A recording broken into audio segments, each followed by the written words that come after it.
Joe Gilmartin. I was Sean's doctoral advisor. I only knew Sean 4 years, almost to the day. But in my former line of work, our common line of work, the profession of arms, you learn how to size people up very quickly.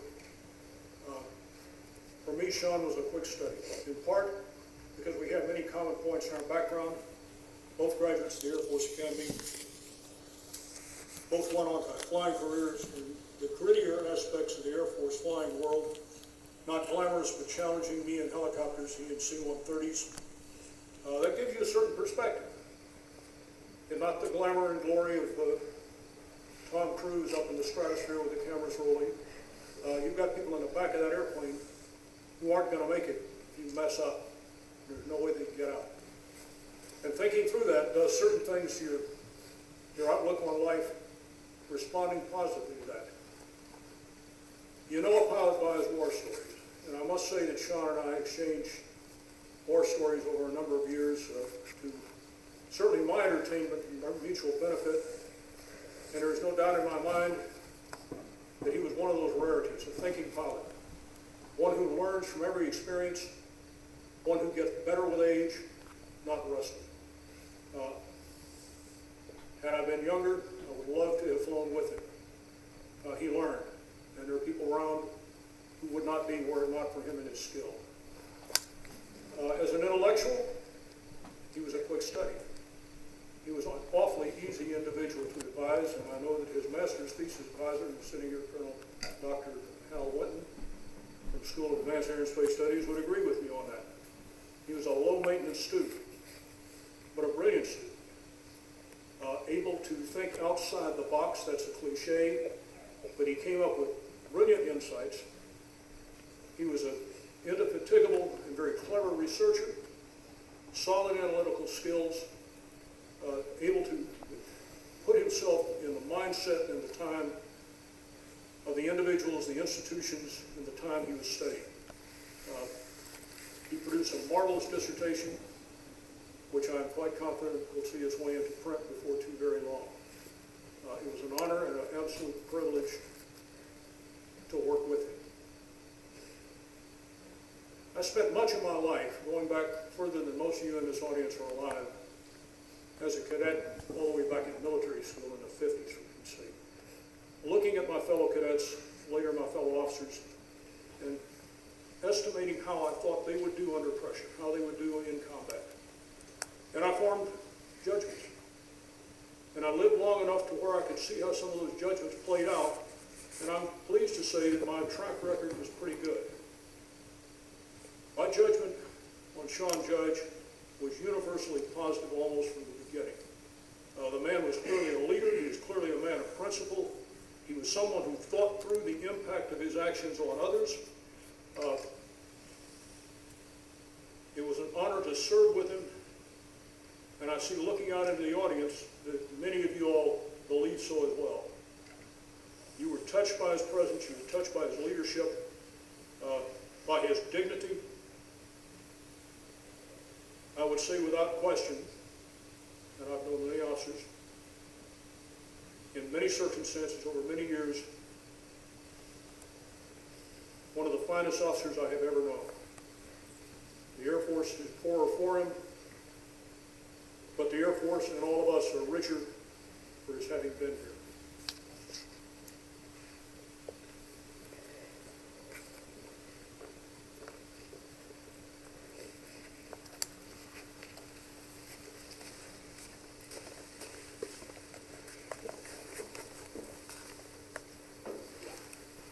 Good evening.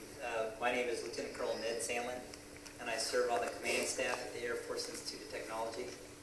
I want to pass along my condolences from Dr. Stewart, who wanted to be here in person but could not.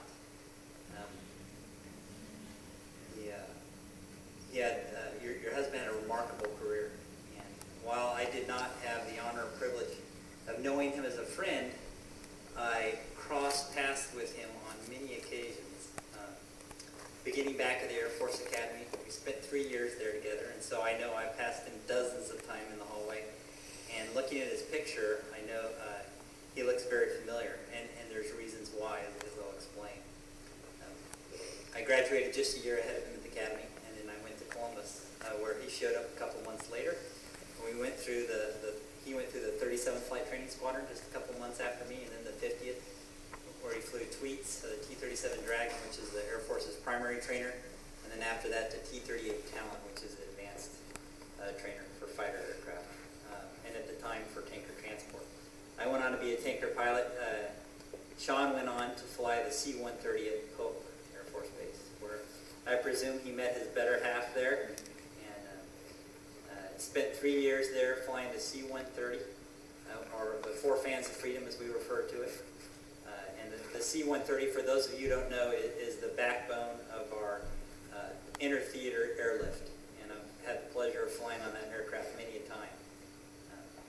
After there, Sean took a hardship tour down to Whiting Naval Air Station in Florida, and I say that in jest, but that's a great assignment. And he was an instructor pilot down there. Later became a director of operations, and then had a few deployments that he served in, Bosnia and Iraq, where he served with distinction in both of those. He went back to the C-130 at Pope in North Carolina, and I'm assuming that that made his wife happy to be back in North Carolina. And he rose to the Chief of Ops Group Standabout. And once again, for those of you who are not familiar with that in the Air Force, that's typically reserved for the top pilot in the squadron or the group. It says a lot about him as an individual. It tells me that he knew the books cold, that he was a great pilot, and that he was well respected by his fellow aviators to move to that position. Because you kind of set the tone for the entire ops group in that position, and it's a key position. After that, Sean was selected for ACSC, which happens to very few people, in residence. He went there down to Maxwell Air Force Base in Alabama, where he obviously did extremely well, because he went on to SAS, and we have a SAS instructor here, and SAS is a very rare honor to go to. If you go to SAS, you're on the fast track of the Air Force. So Sean went there and did well, won some awards while he was there, research awards. And then after that, looking at Sean's career, it tells me a little something else about him, is that he chose to go to Ohio State, where actually I was at Ohio State at the same time as him. And in fact, I'm confident we were in several of our ROTC meetings. About once a year, they would pull in the Ph.D. students and say, okay, get in here. You're still in the military. And we would usually listen to the boss there now is Colonel Turner, who is my group commander in Iraq. And so I know that I met Sean there, and he looks very familiar. At Ohio State, he earned his Ph.D. in history. And the fact that he did go to Ohio State out of SAS tells me, one, that he was bright, very bright, like several of the speakers have commented. But also it tells me that he was a family man, because I was faced with a very similar decision. And I know that a big reason why I wanted to go to Ohio State was because it provided stability for the family. It gave me a chance to study as he did, and did extremely well. And most importantly, spend time with Ryan, Seth, and Amelia, who I'm sure were extremely important to him. So we're going to conduct a small ceremony here. Later on in the future, a full military honor ceremony will be conducted at Arlington Cemetery in Virginia. And, so this is just a small token of the Air Force's gratitude of his service and sacrifice over the last 19 years. And Carmen, I know that you have sacrificed on behalf of our nation, and I know your children have sacrificed in time spent away from their father. But obviously he loved you all very, very much. And so on behalf of Dr. Stewart, I want to thank you very much for your husband's service, and for your service, and for the service of your family. We will be lifting you up in prayer, praying that God would lift your hearts, and that he would bless and guide and watch over your children as they grow strong, and they would know that their dad loves them, and they would walk in his ways. So this time, I'd like to ask you all please to stand. In the military, when we have pin a medal on an officer, the officers come to attention. So I'm going to invite Bill, can you come on up, please? He'll read the citation. We'll present the medal to him, and then a small certificate for the family.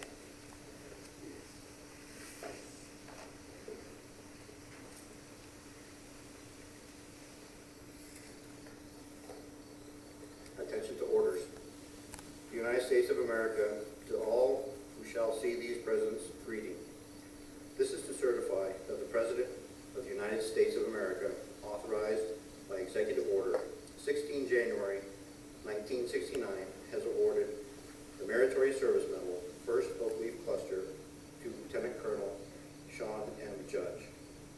The Meritorious Service, 15 July 2008 to 14 July 2012. Lieutenant Colonel Sean M. Judge distinguished himself in the performance of outstanding service to the United States as a Doctor of Philosophy student and graduate of the Ohio State University, Civilian Institution Programs, Graduate School of Engineering and Management, Air Force Institute of Technology, Wright-Patterson Air Force Base, Ohio. During this period, Colonel Judge's research in military strategy and tactics had direct impact on the operational and tactical performance of combat units supporting the battle space. Colonel Judge demonstrated how effective intelligence enables superior strategic judgment, which in turn can offset resource disparities to retain or seize the combat initiative. His research in the area of strategic initiative in modern conventional war won the Air Force Historical Foundation's School of Advanced Air and Space Studies Award and was recognized as the 2008 United States Air Force's Best Major Historical Interest Thesis. Lastly, his on-site leadership as a liaison officer at the Air Force Reserve Officer Training Corps, Detachment 645, was vital to the mission and success of 13 Air Force graduate students in the Ohio State University.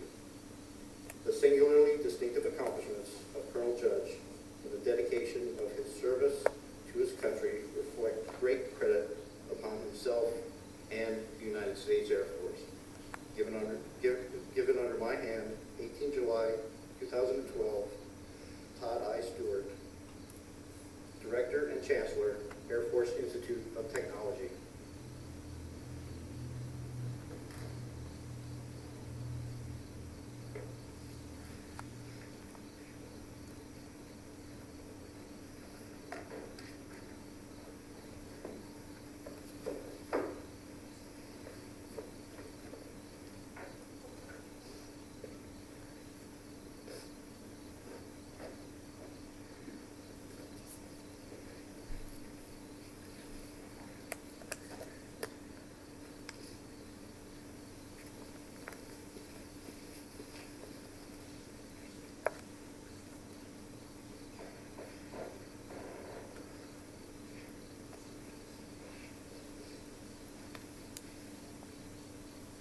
Thanks. You may be seated.